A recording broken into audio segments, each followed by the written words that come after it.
یہودی لوگ جب خدا کی طرف سے مقرر کردہ عیدیں منانے کے لیے جمع ہوتے تو وہ بچوں کو بھی اس میں شامل کرتے تاکہ ان کی تعلیم و تربیت ہو سکے۔ وہ اپنے بچوں کو سکھاتے تھے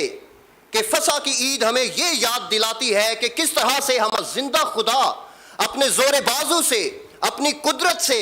ہمیں ملک مصر کی غلامی سے اور پھر فرعون کی غلامی سے نکال کر کے لایا تھا۔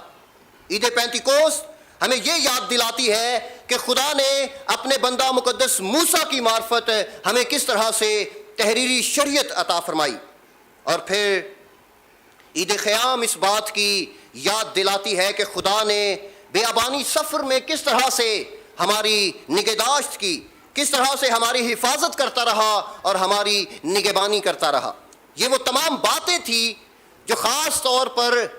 ان عیدوں کے موقع پر جو خدا نے قوم بنی اسرائیل کو منانے کے لیے کہا تھا، یہودی لوگ اپنے بچوں کو ان عیدوں کے موقع پر خدا کے احکام، خدا کی شریعت کو سکھایا کرتے تھے۔ اور یہودی والدین یہ سب نہ صرف بچوں کو بتاتے تھے بلکہ ان کو عملاً بھی کر کے یہ سب دکھاتے تھے، کیونکہ یہ عیدیں زیادہ تر فصل کی کٹائی کے وقت ہوتی تھیں، تو خدا کے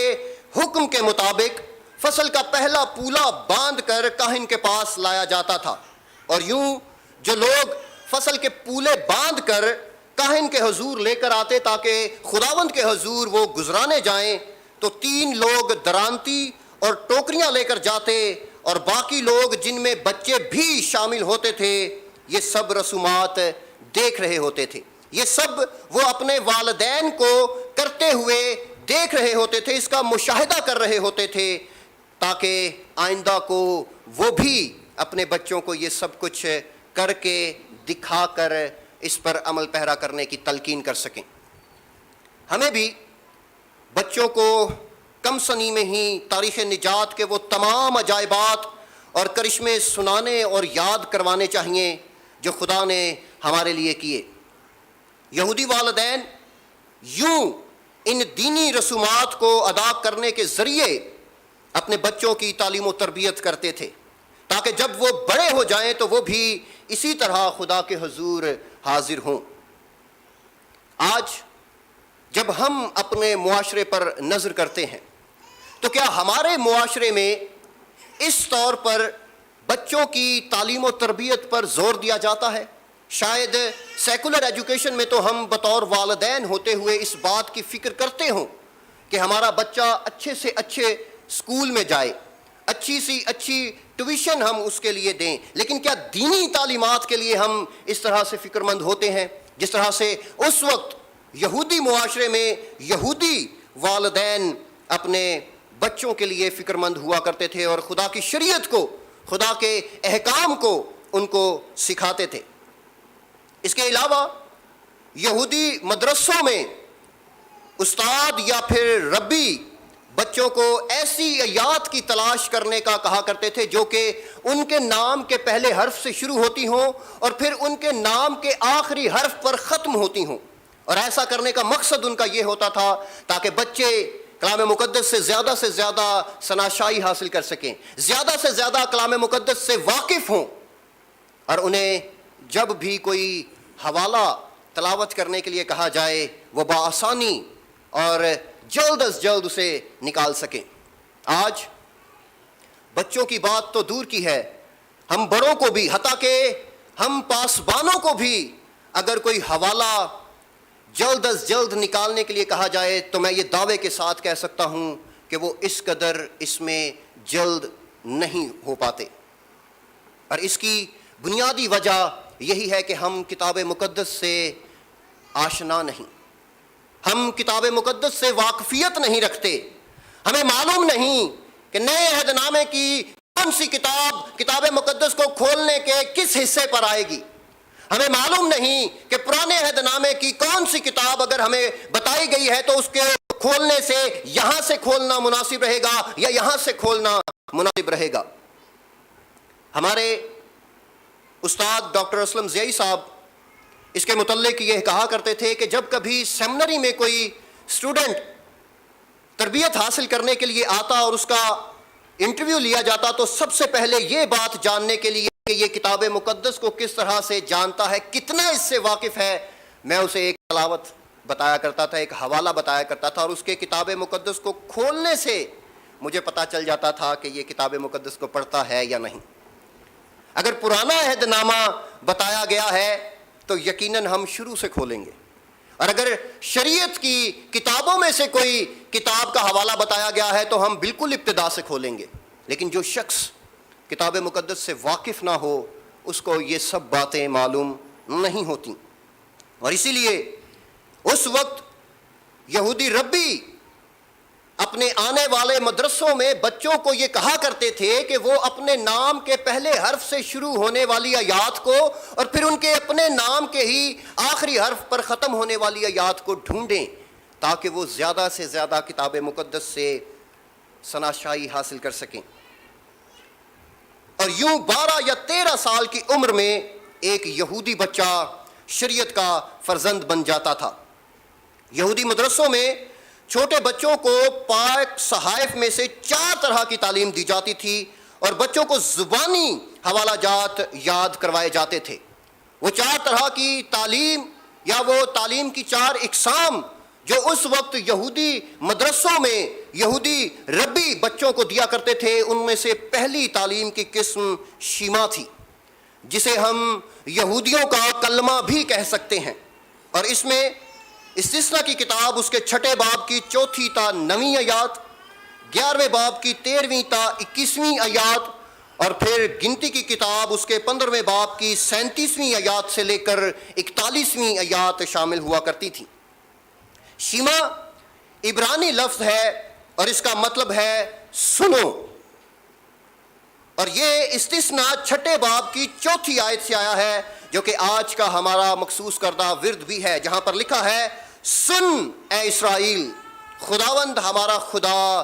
ایک ہی خداوند ہے۔ اور تعلیم کی دوسری قسم جو اس وقت یہودی ربی مدرسوں میں بچوں کو دیا کرتے تھے وہ ہالیل تھی، اور اس قسم کی تعلیم میں مزامیر کی کتاب میں سے زبور نمبر 113 سے لے کر زبور نمبر 118 تک بچوں کو زبانی مزامیر یاد کروائے جاتے تھے۔ ہلیل کے معنی ہے خدا کی تعریف کرو، اور یہ تمام مزامیر یعنی 113 زبور سے لے کر 118ویں زبور تک یہ خدا کی حمد و تعریف میں ہیں، اور یہودی ان کو بڑے شوق سے گایا کرتے تھے، خاص طور پر عید فصح کے موقع پر۔ تیسری قسم کی تعلیم جو بچوں کو دی جاتی تھی وہ کائنات کی تخلیق کا بیان تھا، جس کے متعلق پیدائش کی کتاب اس کے پہلے 5 ابواب میں تفصیل کے ساتھ بیان کیا گیا ہے، اور یہ پہلے 5 ابواب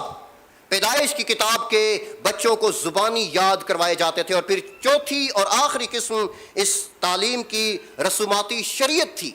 جس میں احبار کی کتاب کے پہلے 8 ابواب بچوں کو زبانی یاد کروائے جاتے تھے۔ آج جب ہم اپنے چرچز پر اور پھر بالخصوص سنڈے سکولز پر نظر کرتے ہیں تو کیا اس طرح سے ہمارے جو اساتذہ ہیں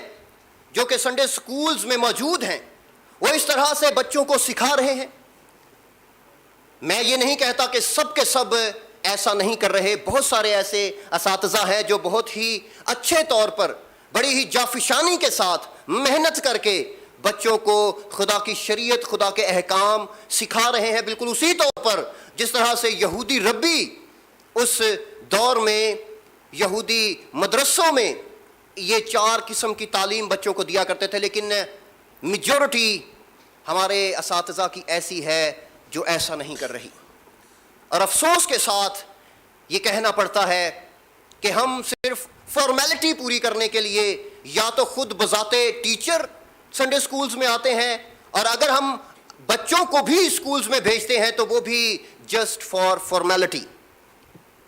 ہم سیکھنے کی غرض سے اور اس غرض سے کہ بچے اپنی عمر کے مطابق کلام مقدس کو سیکھیں سنڈے سکولز میں بچوں کو نہیں بھیجتے، اور یہی وجہ ہے کہ آج ہمارے بچے ہمارے مذہب سے، ہماری بنیادی تعلیم سے ناواقف ہیں۔ یہودی والدین بچوں کو بچپن سے ہی مذہبی تعلیم دینا شروع کر دیتے تھے اور وہ بچے کی عمر کے اعتبار سے اسے سکھاتے تھے. جب بچہ باتیں کرنے لگتا تو وہ اسے شریعت کی تعلیم کی باتیں سکھاتے تھے, اور جیسے جیسے بچہ اپنی عمر میں بڑھتا تھا وہ اسے بنیادی باتوں کے علاوہ اور مزید باتیں بھی بتاتے تھے. شروع میں والدین بچوں کو عبرانی کے حروف ابجد یعنی الفابیٹس سکھاتے تھے, جس طرح سے ہمارے اردو کے الفابیٹس ہیں الف بے پے, انگریزی کے ہیں اے بی سی, اسی طرح سے عبرانی کے حروف ابجد الف بیت گیمل دالت, یہ وہ حروف ابجد تھے عبرانی کے جو کہ اس وقت یہودی والدین ان کی عمر کے مطابق جیسے ہی وہ بولنا شروع کرتے تھے ان کو سکھاتے تھے, تاکہ وہ یہ حروف ابجد سیکھ کر خود کتاب مقدس میں سے تلاوت کرنے والے بن سکیں, خود کتاب مقدس کو پڑھنے والے بن سکیں. اور جب بچہ یہ سیکھ جاتا تھا تو پھر اسے وہ احبار کی کتاب میں سے مزید پڑھاتے اور سکھاتے تھے, کیونکہ خدا نے قوم بنی اسرائیل کو یہ حکم دیا تھا کہ وہ خدا کے نجات بخش کاموں کی خبر اپنی اولاد کو دیں, نسل در نسل عید فصح پر ہونے والے مخلصی کے اس کام کو اپنے بچوں کو سکھائیں, جس کا حکم خدا نے خروج کی کتاب اس کے 12ویں باب کی 14ویں آیت میں دیا تھا. اس لیے تم اس دن کو ہمیشہ کی رسم کر کے نسل در نسل ماننا. خدا صرف رسمی طور پر ماننے کو نہیں کہہ رہا تھا, بلکہ ان کو ذہن نشین کرنے کے لیے بھی کہتا ہے. ہم نے آج تلاوت کیا کہ تو ان کو اپنی اولاد کے ذہن نشین کرنا اور گھر بیٹھے اور راہ چلتے اور لیٹتے اور اٹھتے وقت ان کا ذکر کرنا. اس آیت میں ذہن نشین کے لیے جو عبرانی اصطلاح استعمال کی گئی ہے, اس کا مطلب ہے کہ خدا اس بات پر زور دے رہا ہے کہ تو بار بار ان باتوں کو اپنی اولاد کو بتانا, اور اس کی تصدیق ہمیں کیتھولک ترجمے میں ذہن نشین کے لیے بار بار بتا کے الفاظ سے بھی ہوتی ہے. یہ حوالہ ہمیں آئینے کی طرح صاف صاف دکھاتا ہے کہ خدا نے بنی اسرائیل کو یہ حکم دیا کہ وہ اپنے بچوں کی تعلیم و تربیت ہر وقت کریں, تاکہ وہ زندگی کے ہر ایک موقع پر روحانی ضابطے کو سیکھ سکیں. یہودی معاشرہ چونکہ ایک متحد خاندانوں کا معاشرہ تھا جو کہ ایک بزرگ خاندان کے ماتحت چلتا تھا, اور اس میں باپ خاندان کا سربراہ ہوتا تھا. وہ نہ صرف اپنے بچوں کی بلکہ اپنے بچوں کے بچوں یعنی اپنے پوتوں کی بھی تعلیم و تربیت کا ذمہ دار ہوتا تھا, اور لڑکے کو اس کا باپ 3 سال کی عمر سے تمام قوانین سکھانے کا پابند ہوتا تھا. اور یوں ہمیں اسرائیلی قوم میں باپ کا یہ بہت خوبصورت کردار نظر آتا ہے کہ وہ اپنی اولاد کو مذہبی تعلیم کے علاوہ تمام مذہبی رسومات بھی سکھانے میں اہم کردار ادا کرتا تھا. یہودی باپ کی صرف مذہبی تعلیم و تربیت کی ہی ذمہ داری نہیں ہوتی تھی, بلکہ وہ مذہبی تعلیم کے ساتھ ساتھ کاروباری یا پیشہ ورانہ تعلیم کا بھی ذمہ دار ہوتا تھا, یہ جیسے کہ بھیڑ بکریاں چرانا اور کھیتوں میں کام کرنا وغیرہ. اور اس کی مثال ہمیں کتاب مقدس میں خداوند یسوع المسیح کے شاگردوں کی زندگی میں نظر آتی ہے. ہم جانتے ہیں کہ خداوند یسوع المسیح کے شاگردوں میں سے بیشتر ماہی گیری کے پیشے سے وابستہ تھے, اور اس کی بہترین مثال ہمیں خود خداوند یسوع المسیح کی زمینی زندگی میں ملتی ہے, کیونکہ یسوع نے اپنی زمینی زندگی میں ایک یہودی خاندان میں جنم لیا اور یہودی خاندان میں اپنی زمینی زندگی بسر کی. اس لیے اس کے زمینی والدین نے یسوع کی نہ صرف مذہبی طور پر پرورش کی بلکہ پیشے کے اعتبار سے یسوع ایک بڑھائی تھا. اور ایک ربی کا یہ قول ہے کہ جو باپ اپنے بچوں کی پیشہ ورانہ تعلیم و تربیت نہیں کرتا وہ اپنے بچوں کو چور بناتا ہے. آج جب ہم اپنے مسیحی معاشرے پر نظر کرتے ہیں یا پھر اپنے ملک پر اپنے قوم پر نظر کرتے ہیں تو کیا ہمارے خاندان کے بزرگ جن کو خدا نے باپ ہونے کی برکت دے رکھی ہے, کیا وہ اس طور پر جس طرح سے یہودی باپ اپنے بچوں کی تعلیم و تربیت میں اہم اور کلیدی کردار ادا کرتا تھا، کیا آج اس طرح سے ہمارے خاندان کے باپ کرتے ہوئے ہمیں نظر آتے ہیں؟ گزشتہ اتوار یعنی 20 جون 2021 کو نہ صرف ہمارے اس چرچ میں بلکہ ملک پاکستان میں انفیکٹ پوری دنیا میں فادرز ڈے سیلیبریٹ کیا گیا، اور ہم نے اپنے اپنے باپ کی خدمات کو سراہا اور اس بات کا اعتراف کیا کہ انہوں نے ہمارے لیے کس قدر جدوجہد کی ہے، اور اس میں کوئی دو رائے نہیں ہے کہ ہمارے جسمانی باپ اپنی اولاد کے لیے محنت کرتے ہیں تاکہ وہ ترقی کر سکیں، لیکن کیا اس طور پر جس طرح سے ایک یہودی باپ اپنے بچوں کی تعلیم و تربیت میں اہم کردار ادا کرتا تھا، اس طرح سے وہ باپ کردار ادا کر رہا ہے؟ آج ہمارے معاشرے میں باپ اپنی ذمہ داری صرف اور صرف یہ سمجھتے ہیں کہ میرا یہ فرض ہے، یہ کام ہے کہ میں صبح کام پہ چلا جاؤں، کما کر کے لا کر کمائی بچوں کی ماں کے اور اپنی بیوی کے ہاتھ میں رکھ دوں، باقی کا سارا کام بچوں کی ماں پر یا میری بیوی پر عائد ہوتا ہے۔ آج ہمارے معاشرے کے جو باپ ہیں وہ زیادہ تر اپنی ذمہ داری صرف اور صرف یہ سمجھتے ہیں، لیکن کتاب مقدس ہمیں یہ بتاتی ہے کہ باپ ہونے کی حیثیت سے صرف اور صرف یہ فرض نہیں کہ آپ کما کر کے لا کر اپنی بیوی کے اور اپنے بچوں کی بیوی کے ہاتھ میں رکھ دیں، بلکہ آپ کو اپنی اولاد کو وقت دینا ہوگا۔ آپ کو بطور باپ اپنی اولاد کی تعلیم و تربیت کرنی ہوگی اسی طور پر، اسی طرح سے جس طرح سے یہودی معاشرے میں اس وقت یہودی باپ اس اہم کام کو سر انجام دیتے تھے۔ یہودی باپ کے علاوہ یہودی ماں کی خصوصی ذمہ داری اپنی اولاد میں سے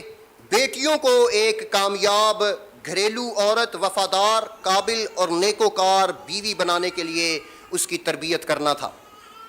کھیتوں میں کام کرنے کے علاوہ ماں لڑکیوں کو 3 سال کی عمر تک زندگی کے ہر ایک معاملے میں تعلیم و تربیت کرنے کی ذمہ دار ہوتی تھی، اور کھیتوں میں کام کرنے کے علاوہ لڑکیوں کو ایسے فنون اور پیشے بھی سکھائے جاتے تھے جیسے کہ دائیاں، باورچن، عطر سازی، نوحہ گیری اور گیت گانا وغیرہ۔ یہ وہ تمام ذمہ داریاں تھیں جو کہ یہودی ماں احسن طریقے سے بطور ماں سر انجام دیا کرتی تھی۔ پچھلے ماہ مئی کے 2 ویک میں ہم سب نے مدرس ڈے بھی منایا، اور اس موقع پر ہم نے ماں کی خدمات کو بھی سراہا، لیکن کیا آج ہماری مائیں اس طور پر اپنے بچوں کی تربیت کر رہی ہیں؟ اس طور پر خاص کر بیٹیوں کو سکھا رہی ہیں؟ آج ہمارے مسیحی معاشرے میں بھی طلاق کی شرح روز بروز بڑھ رہی ہے۔ ہماری کوئی نہ کوئی بہن بیٹی طلاق لے کر کے میکے میں بیٹھی ہوتی ہے، اور اس کی بنیادی وجہ میں یہ سمجھتا ہوں کہ ماں نے ٹھیک طور سے اپنی بیٹی کی تربیت نہیں کی۔ یہ میں ہرگز نہیں کہتا کہ بیٹی اپنے خاوند کی ہر ایک ناجائز خواہش کو پوری کرنے والی ہو، اس کی ہر ایک بات کو ماننے والی ہو، لیکن یہ بات کہاں پر درست ہے کہ چھوٹی سی چھوٹی بات پر ماں خود اپنی بیٹی کو یہ کہنے والی ہو کہ ٹھیک ہے تو میکے آ جا، ہم دیکھ لیں گے، اور یوں ہمیں گھر اجڑتے ہوئے نظر آتے ہیں۔ یوں پھر ہمیں ہماری بیٹیاں اپنے میکوں میں بیٹھی ہوئی نظر آتی ہیں، کیونکہ ہماری ماں نے اس طور پر اپنی بیٹی کی تربیت نہیں کی۔ کلام مقدس کے مطابق اس کو نہیں سکھایا کہ تیرا خاوند تیرا مزاجی خدا ہے۔ اور جب ایسی عورتیں، ایسی بہنیں، ایسی بیٹیاں جو اپنے خاوند کو اپنا مجازی خدا مانتی ہیں، کلام کے مطابق اپنی زندگی بسر کرتی ہیں، کیونکہ کلام میں خدا نے یہ کہا تھا کہ عورت پر مرد حاکم ہوگا۔ اس کا یہ ہرگز مطلب نہیں کہ میں مرد کی سائیڈ لینے کی بات کر رہا ہوں، میں صرف آپ کو یہ بتانا چاہتا ہوں کہ ہم خدا کے کلام کے مطابق مرد بھی عورت کو نازک ظرف جان کر اس کے ساتھ محبت رکھے، یہ بھی کلام مقدس میں ہی درج ہے۔ اور جب ہم مرد اور عورت کی بات کرتے ہیں تو دونوں اطراف سے ایسا ہوتا ہوا نظر نہیں آتا، جس کی بنا پر گھر اجڑ جاتے ہیں، اور اس کی بنیادی وجہ تعلیم و تربیت نہ ہونا ہے۔ کیونکہ جب ہمارے والدین اس طور پر ہماری تعلیم و تربیت نہیں کرتے جو کہ خدا بتاتا ہے، جو کہ خدا کی شریعت بتاتی ہے، جو کہ خدا کے احکام ہیں، تو تب اس طور پر گھر اجڑتے ہوئے ہمیں نظر آتے ہیں۔ اس کے علاوہ یہودی معاشرے میں عبادت خانوں نے بھی یہودی معاشرے کی تشکیل میں کلیدی کردار ادا کیا تھا۔ ہر سبت کو یہودی عبادت خانوں میں جمع ہوتے اور ربیوں، صحائف اور شریعت کی تعلیم پاتے تھے۔ یہاں سبت کے علاوہ بھی روزانہ تعلیم و تربیت دی جاتی تھی، اور یوں پورا ہفتہ یہاں پر لڑکے آ کر ان ربیوں سے صحائف اور شریعت کی تعلیم سیکھتے تھے۔ اور یہودی والدین ایک استاد کی تعلیمی قابلیت سے زیادہ اس کے کردار کو دیکھتے تھے جس سے ان کے بچوں نے تعلیم حاصل کرنی ہوتی تھی۔ وہ چاہتے تھے کہ استاد اپنے کردار میں باکمال اور پیشے میں ماہر ہو۔ آج بھی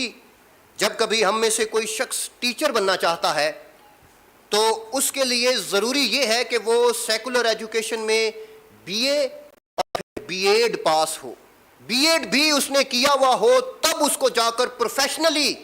ٹیچنگ کرنے کا عہدہ مل پاتا ہے۔ آج جب ہم اپنے روحانی رہنماؤں کو، روحانی ٹیچروں کو دیکھتے ہیں، کیونکہ آج کل ہمارے معاشرے میں ایسے لوگوں کی کمی نہیں ہے جنہوں نے تعلیم و تربیت حاصل نہیں کی اور بنا تعلیم پائے، بنا تربیت حاصل کرے وہ کلیسیاؤں میں خدمت کے لیے نکل پڑتے ہیں۔ اور جب وہ شخص خود سیکھا ہوا نہیں ہے تو کس طور پر وہ کلیسیاؤں کو بہتر طور پر سکھا سکتا ہے؟ اور یہی وجہ ہے کہ آج بدعات روز بروز ہمیں بڑھتی ہوئی نظر آ رہی ہیں۔ اور بدعات میں آپ کو بتانا چاہوں گا کہ کبھی بھی ہمیں غیر مسیحیوں میں سے ابھرتی ہوئی نظر نہیں آتی، بلکہ ہم مسیحیوں میں سے ہی ہمیشہ ابھرتی ہوئی نظر آتی ہیں۔ کیونکہ کتاب مقدس کی جب بھی کسی بات پر غیر ضروری زور دے کر کوئی بات کہی جائے تو وہ بدعت کہلاتی ہے۔ اور ایسی بدعات کو پیدا کرنے میں ایسے افراد کا ہاتھ ہے جو کہ تعلیم یافتہ نہیں، جو کہ تربیت یافتہ نہیں، جنہوں نے باقاعدہ طور پر پہلے خود کتاب مقدس کی تعلیم کو حاصل نہیں کیا، اور اسی لیے پھر وہ جا کر کلیسیاؤں میں ابتری کا اور تنزلی کا شکار بنتے ہیں۔ کلیسیا کو ترقی کرنے والے نہیں بنتے، بلکہ کلیسیا میں بگاڑ پیدا کرنے والے بنتے ہیں۔ آج اس کلام کے وسیلے جو میں خیال آپ کے ساتھ بانٹنا چاہتا ہوں، جو بات آپ کو بتانا چاہتا ہوں، وہ یہ ہے کہ ہم بطور مذہبی رہنما ہوتے ہوئے اپنی تعلیم و تربیت پر غور کریں۔ ہم بطور والدین ہوتے ہوئے اپنے بچوں کی تعلیم و تربیت کے لیے جانیں، سمجھیں، سیکھیں کہ ہم کس طور پر خدا کے احکام کے مطابق ان کی تعلیم و تربیت کر سکتے ہیں۔ کیونکہ یہ بہت ہی ضروری ہے کہ اگر ہم بطور کلیسیا جو کہ خدا کا بدن ہے، اس کی دلہن ہے، ترقی کرنا چاہتے ہیں اور اس کے لیے یہ چاہتے ہیں کہ اس کی آمدی ثانی کے لیے اپنے آپ کو تیار کریں، تو ضروری ہے کہ ہم خدا کے کلام کے مطابق اپنی تعلیم و تربیت کریں، بہتر طور پر جان کر، سیکھ کر دوسروں کو سکھانے والے بن سکیں، تب ہم بطور کلیسیا ترقی کر سکتے ہیں۔ اور میری یہ دعا ہے کہ آج اس کلام کے وسیلے میں اور آپ بطور کلیسیا، بطور والدین، بطور روحانی پیشوا ہوتے ہوئے بہتر طور پر تعلیم و تربیت کی اہمیت کو مد نظر رکھتے ہوئے کلیسیوں کو آگے بڑھانے کا سبب بن سکیں۔ خداوند مجھے اور آپ کو ایسا کرنے کا فضل اور توفیق بخشے، آمین۔